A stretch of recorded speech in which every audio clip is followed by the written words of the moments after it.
kauna-unahang humanoid robot o Robodog sa Nueva Ecija, dagdag atraksyon sa George Point Nature Park.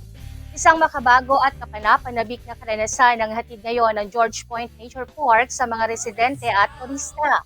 Unay pinakilala ng pamunuan ng humanoid robot at Robodog sa Nueva Ecija bilang kauna-unahang ganitong uri ng atraksyon sa lalawigan.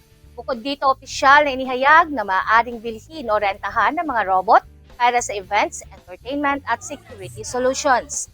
Dahil dito, mas pinagtibay ng humanoid robot ang reputasyon ng parke bilang sentro ng makabagong aliwang swak sa mga bata.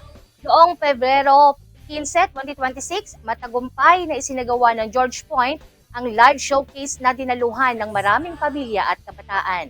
Samantala, personal na nasilayan ng mga dumalo, bumisita ang sayaw at galaw ng humanoid robot at Robodog na nagbigay saya.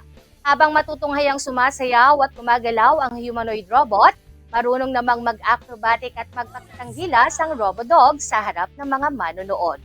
Dahil sa viral videos online, inakala ng ilang mga netizen na artificial intelligence lamang ang ipinakitang humanoid robot at Robodog. Gayunpaman, pinatunayan ng live demonstrations na ginanap nitong Pebrero na tunay at aktwal na gumagalaw ang mga robot sa entablado. Sa kabuuan, inaanayahan ng publiko na bisitahin ang parke at personal na maranasan ng makabagong teknolohiyang hatid nito at magsaya.